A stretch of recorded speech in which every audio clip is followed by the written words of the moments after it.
Do the New Orleans Saints have hope in the NFC South for 2024? And who wins the NFC South? Ladies and gentlemen, today, special video. We are here with Locked On.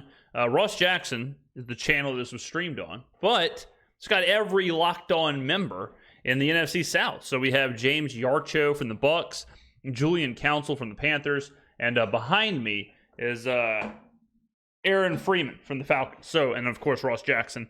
It's like a Hollywood Squares, if you will, type situation here. Now, they're going to talk about a lot of stuff. We're only going to listen to the NFC South prediction part. We're not going to listen to the MVP candidates, the rookie, whatever. I just want to hear what each one says, because this is an interesting concept, right? It's an interesting concept where these guys, all in their own world, are very locked into the teams, right? Aaron Freeman, very locked into the Falcons. Julian Council, very locked into the Panthers. James Yarcho, very locked into the Bucs. So they're going to have their own biases, if you will, and we'll see if they can all come to some kind of agreement on where the NFC South is going to land. So let's go ahead and get into it. Very excited to watch this. Let's go. Get started with the end. Who wins? James, let's start with you. As a 2024 NFC South division winning team, the Tampa Bay Buccaneers. Who do you look at as the winner of the NFC South in 2024?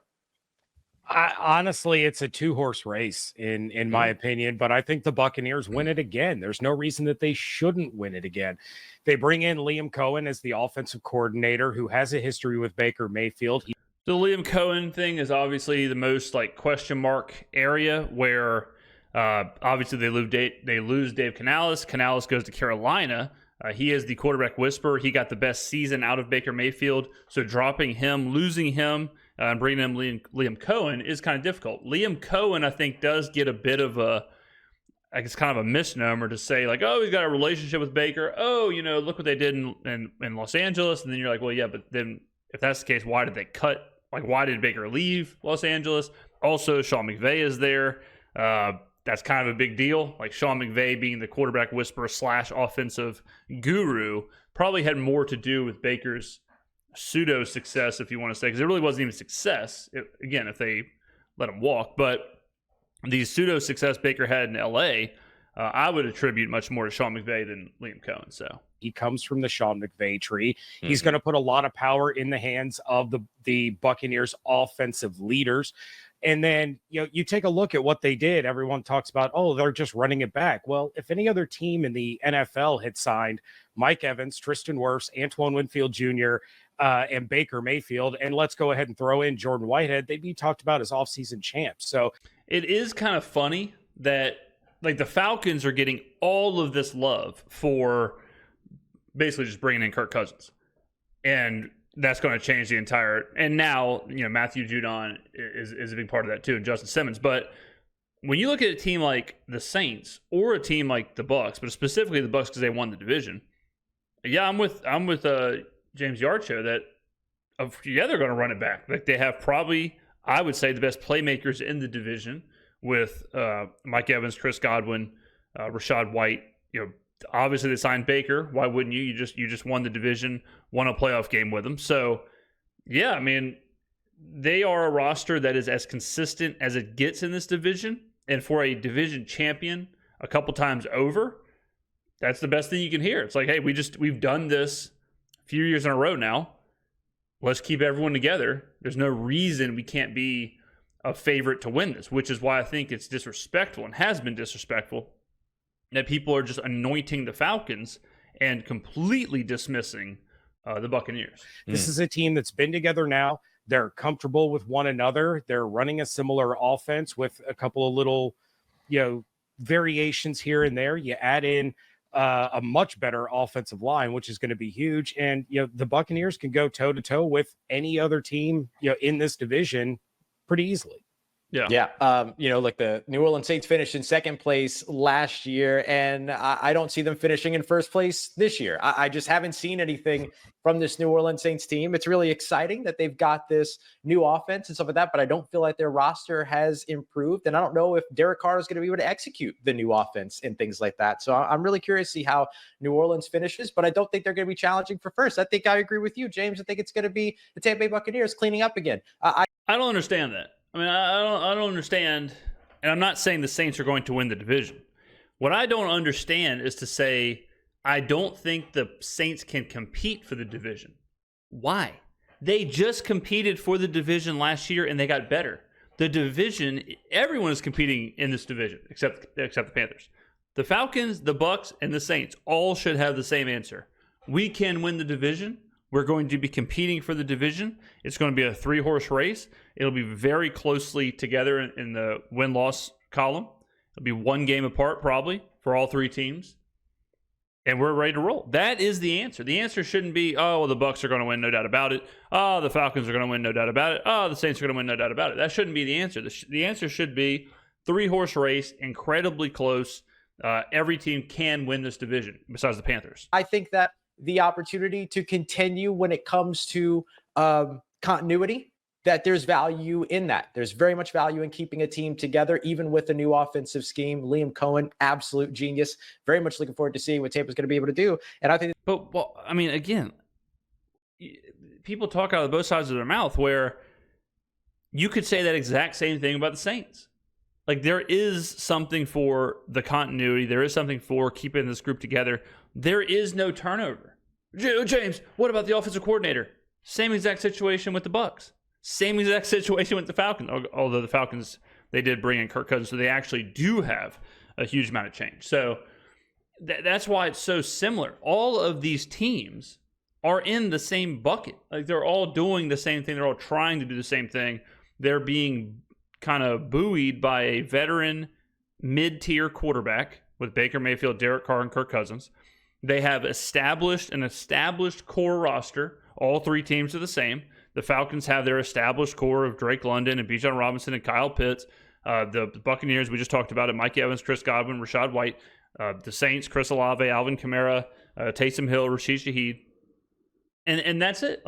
And they all are in the first year of a new offense with Liam Cohen, Zach Robinson, and Clint Kubiak. Like, they all kind of have these defensive first head coaches who have not been that successful, and Todd Bowles, Raheem Morris, and Dennis Allen. They are the exact carbon copy of each other. On top of that, last year, the Saints and the Buccaneers tied for the division. Like, these 3 teams could not be more similar. And so it's crazy when I hear people say, this team's going to compete for the division, but this team can't. When everything on paper tells you that all 3 will 100% be in there competing for the division. they'll finish up at the top of the NFC South. But Aaron, over Atlanta Falcons, I feel like you have a different way that you might go with this one, because the Falcons have had quite an exciting offseason, if we're being honest. That they have. And I'm going to say the thing I said last year on the division preview. Of course, it's going to be the Atlanta Falcons that win the division. That didn't age particularly well a year ago, but it's going to age beautifully this year. You know, you just keep repeating the same takes over and over, and eventually you'll get it right with the Atlanta Falcons finally winning the division, I think, for the first time since 2016 maybe. So I think the Falcons adding Kirk Cousins, obviously that gives them a lot more stable quarterback play, something that has been sorely missing from this team over the last couple of years. They just picked up a couple of big time defensive pieces in Matthew Judon and Justin Simmons, the pass rusher and safety respectively. That's going to enhance their defense and get it to a respectable level. And with the weapons that they have that, you know, have been much, you know, hyped over the last couple of years, that they've used a lot of top 10 picks on with Bijan Robinson, Drake London, and Kyle Pitts. And Pitts is healthy this year and all those things. And you have Zach Robinson. I think probably all these teams in the NFC South have new offensive coordinators. Everybody's kind of excited about what their guy is going to bring to the table. But, you know, maybe I'm biased, but I'm particularly more excited about what Zach Robinson is going to bring to Atlanta, bringing that Sean McVay style offense to Atlanta. And I think he's going to be able to maximize all the pieces that the Falcons have acquired this offseason. And that will give the Falcons, you know, that leg up going into week 18 where they have to play the Carolina Panthers and, you know, have to get a win in your in sort of situation. And, you know, knowing the Falcons, you can't trust them in those situations. But I think this year they will finally pull it off and they will emerge victorious in the NFC South. Here's my thing with the Falcons. Just like I said with the Bucs and the Saints, the Falcons absolutely can win the division. The Falcons absolutely can win 10 games. They can absolutely win 9 games. The Falcons won 7 games last year. They had the easiest schedule in the NFL. With that, they ended up churning out the 25th or 24th DVOA ranked defense, facing the easiest schedule in the NFL.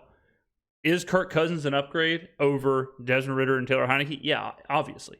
Okay. Matthew Judon and Justin Simmons coming on board. Is that going to make the 24th ranked defense better? Yes. Is it going to shoot that 24th ranked defense up to top 5? No. Is Kirk Cousins going to propel that offense up to a top 5 offense? No. The Atlanta Falcons can take steps forward, and if they take 3 games of a step forward, which is a lot, if they jump forward from 7 wins to 10 wins, that's a huge jump, right? Like you increase your win total by 3. That's solid when you're bringing in a couple pieces, especially a banged up older quarterback like Kirk Cousins, and you waste a first round pick on Michael Penix. You lose that impact this season. But 10 wins, all that gets you is competing for the division. And I don't see the universe where the Falcons go from 7 wins to 12 wins. That's my whole thing on the Falcons, that they are wildly overrated. They're wild. Like Kyle Pitts, can he get better this year with Kirk Cousins? Yeah, sure. But how much better? Like I did this exact same thing with the Jaguars last year, where people all of a sudden went from, wow, the Jags won 9 games? Wow, the Jags are a playoff team? Okay, now they're going to win the AFC. It's like, okay, that's way too much of a jump for a team that hasn't won nothing, for a team that hasn't shown you any success. I feel like we're doing the same thing with the Falcons, where people think Kyle Pitts is going to turn into Travis Kelce because of Kirk Cousins.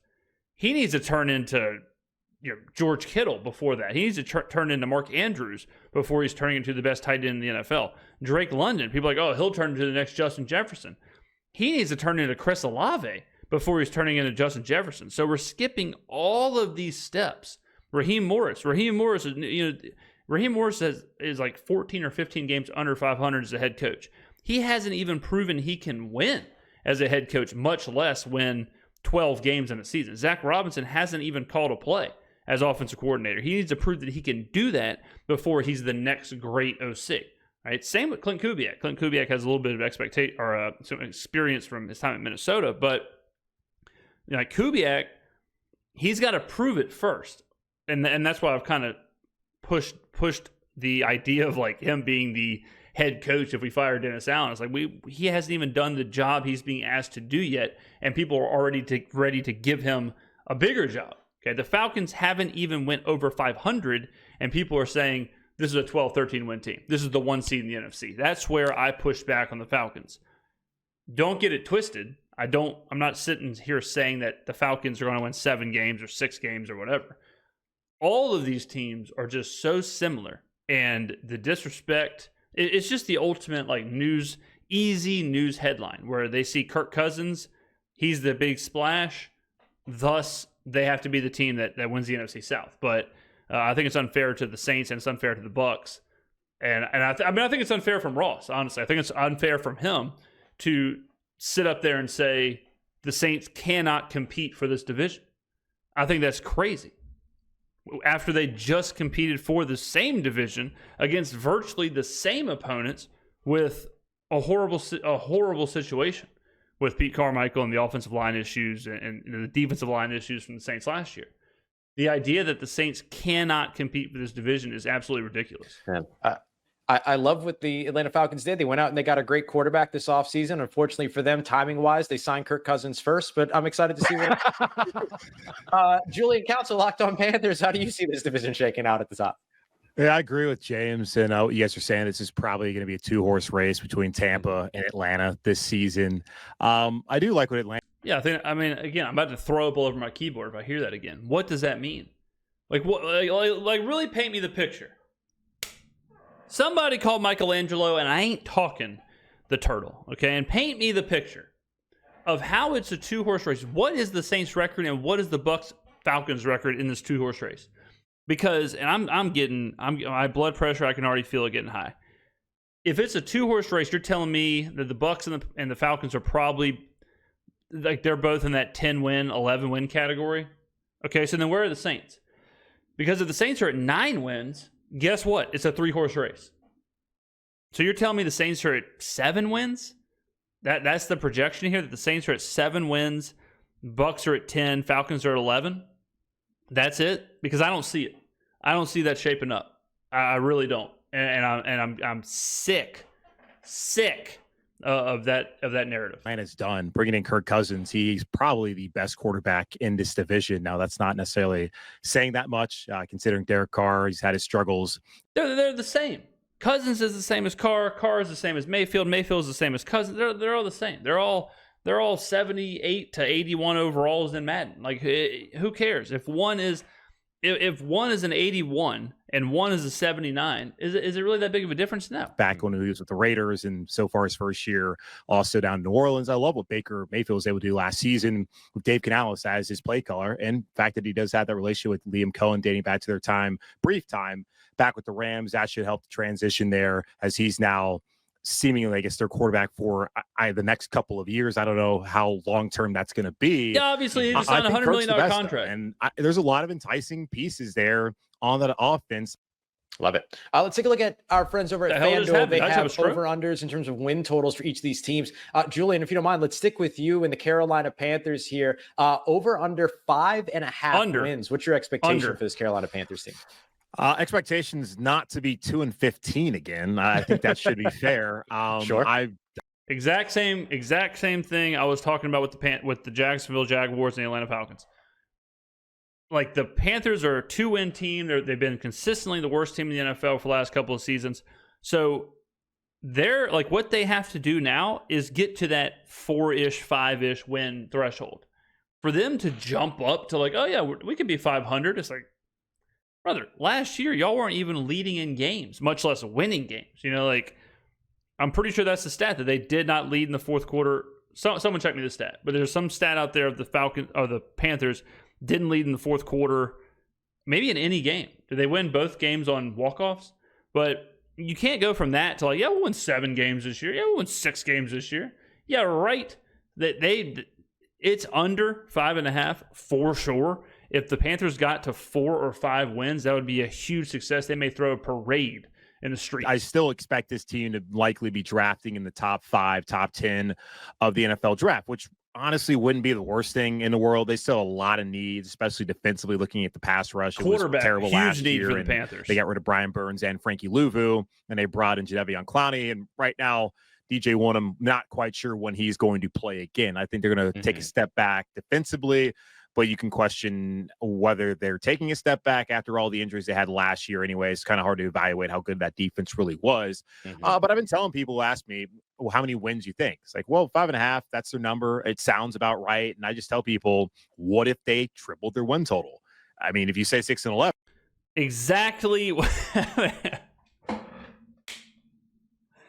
Exactly what I just said.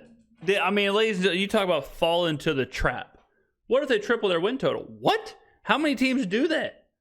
Think about how hard that is. Tripling your win total. Imagine a team being a 4-win team and turning into a 12-win team. Like that, it doesn't sound like that much of a jump going from 2 to 6, but it is such a big jump to go from never leading in a game. You have no clue how to win. You have no clue how to play ahead. You have no clue how to do any of that. You have no clue how to defensively even stop teams who are trying to beat you in the fourth quarter. I mean, like most of the Panthers games, the whole second half, they're just playing teams that are running the clock out and trying to get out of there. They don't even know what close games look like. They don't even know situational spots, like 2 minutes of the game on the line, all of that. And not to mention, they have a brand new head coach. Like, tripling their win total, if they win 6 games, I mean, I'll be absolutely befuddled. If they win 6 games, that means Bryce Young is a success, which would already be shocking enough. But Christ, 6 wins. Whew. 11, that doesn't sound that enticing. You say triple your win total, that sounds pretty good. So it's hard to trust this team and go over to 6 wins. I do think they're better up front on the offensive line. I don't know necessarily if they need to spend $100 million on Robert Hunt and $69 million on Damian Lewis. Their problem last year was the fact that Austin Corbett was never healthy. And their problem last year was Bryce Young was absolutely horrific. Brady Christensen got hurt in week 1, and they had no depth. And that's a problem for, 27 out of the 32 teams in the NFL when it comes to offensive line depth. So if they have injuries again this year, they're going to struggle, and they're just going to be paying those guys a lot more to be on IR than they were paying the guys last season. And skill position wise, they have another receiver. They only had one last year. Now they have two with Deontay Johnson, but it's still thin. If one of those guys goes down, y'all hear the sirens? Jesus. I don't love the skill core outside of those two guys at wide receiver, running back. They should be able to run the football, especially with the offensive line additions. And they ain't running nothing. Run the football, brother. What you are not going to be running the football when you're down 28 points at halftime. They're not going to be able to run the football. They're not going to run the football. I just think being better up front on the offensive line, I think they'll be better against the run this year, defensive line wise, but they're not going to get after the passer. I could go either way, but I would probably go with the under. There you go. Go at 5 and 12 this year. I'm not super confident in his team's ability to get off the field and their ability to really be that high caliber of a passing offense this year. Makes sense. Let's take a look at the Tampa Bay Buccaneers. Now, James, this was probably pretty easy. I mean, many of us are picking the Tampa Bay Buccaneers to win the division, but yet their over-under set at 7.5. You got to be taking the over on this, right?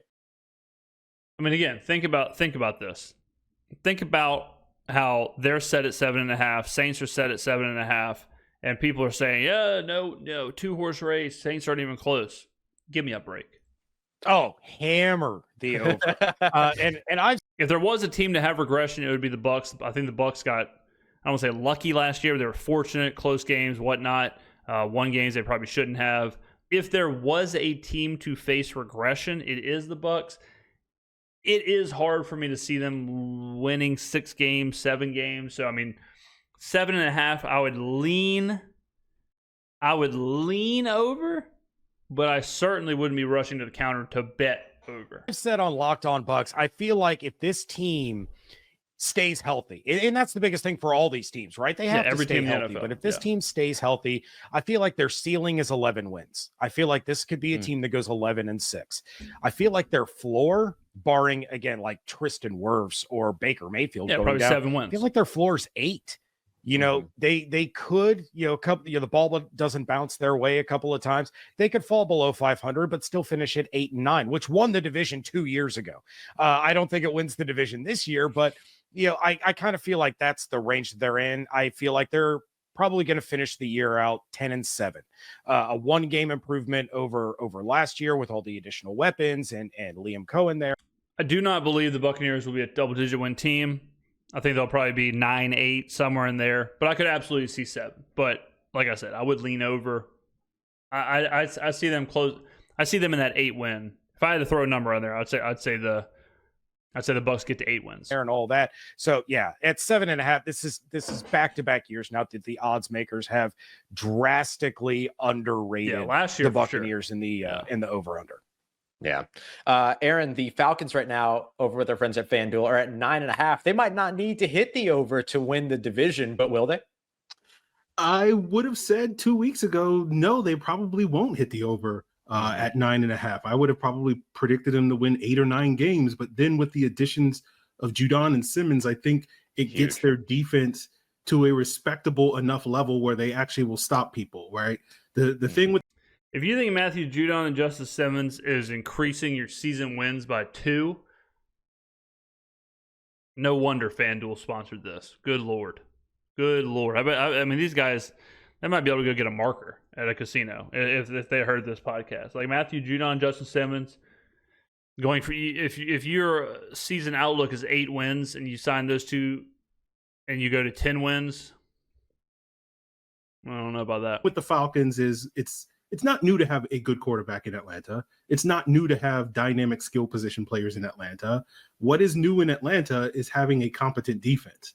And until the Falcons picked up those 2 players a week ago in mid-August, it was one of those situations where it's like, I don't think they're going to have a good defense, and it's going to be the same thing that caused them to miss the playoffs, even when they had Matt Ryan and Julio Jones for multiple years. Because again, let's say that Judon and Simmons raise the Falcons defense by 10 DVOA spots, and all of a sudden they're the 14th ranked defense in the NFL. What's that doing for you? Like, does that sound like 2-3 extra wins? Does that sound like a reason to make them the runaway favorites in the NFC South or the NFC? Because they can't really stop anybody. So now that they've picked up those guys, I'm willing to take the over on 9.5. I think they probably get the 10 wins. Obviously, if they can do that, that's probably going to win the division, although I'm sure everybody would love to again see an NFC South where you get multiple teams getting to double-digit wins and multiple teams in a wild card. So this division can get a little bit more respect back that they've lost over the last couple of years with some, less than stellar and not very top-heavy performances from these teams. So I would go the over right now with the Falcons, but it was looking, pretty tough to get to that level until they made these recent additions on defense. Yeah, I'll give you one. Do a little exercise. Do an exercise. I want you to grade. How do you want to do this? A, B, C, D, F, or scale of 1 to 10? You can pick. 10 being the best. Who out of the Falcons, Bucks, and Saints, how would you grade their coaching? Think about it. How would you grade their coaching? You factor in offensive coordinator, factor in head coach, factor in DC, even though a lot of the times there's going to be 2 coaches and not 3. But however you want to do it, just think about it. Then I want you to grade the defense. Okay? How do you grade those teams' defense? We don't have to count the Panthers because they're all Fs. How do you grade their defense? Okay? How do you grade their offense? Or you can even break it up. How do you grade their quarterback? How do you grade their playmakers? I think if you do that exercise, you're going to look at the sheet and say, like, no, all these teams are the exact same. Like, I just graded these teams virtually the same. Or a team that was weak in one thing is really good in the other thing. Like, who's got the best defense in the NFC South? The Saints. Easily. It's not even close. Saints could have a top 5 defense. Certainly have a top 10 defense. The Falcons are begging to have a top 15 defense. Okay? Quarterbacks, like we just said, relatively the same. Playmakers, I would argue the Bucs have the best, but not that much better. Like you wouldn't say the Buccaneers playmakers are an A, right? So they're probably like a B. Falcons are probably a B. Saints are probably a B- to a C+, pretty close. So you could, and if you really broke it down and said, okay, offensive line, the defensive line, secondary, if you wanted to do it that way, it's fine. But the whole point is that everything's pretty much right there. Like everything's pretty solid, and it actually is a better division than people give it credit for, because like the Falcons have probably the best definitely the best offensive line in the division, but arguably the best offensive line in the NFL, right? The Saints have, I would argue, the best secondary in the NFL. I mean, it's one of those divisions that, like the AFC West, take the Chiefs out, really bad, right? Really, really bad. Some of those teams don't have, none of their personnel groups are Bs, okay? And the Saints, Bucks, and Falcons have multiple Bs or B minuses. Yeah, absolutely. And those additions, by the way, for anybody who missed it, Matthew Judon, the elite edge rusher from the New England Patriots. And then, of course, Justin Simmons, who got a free dinner in Orange County, California from the New Orleans Saints before signing with the Atlanta Falcons. As for the New Orleans Saints, 7.5 is their over-under, which typically is the Vegas, we don't know what to do with this team kind of line. That's why I'm take the over. It's absolutely the over. I'm surprised to see Tampa in that range.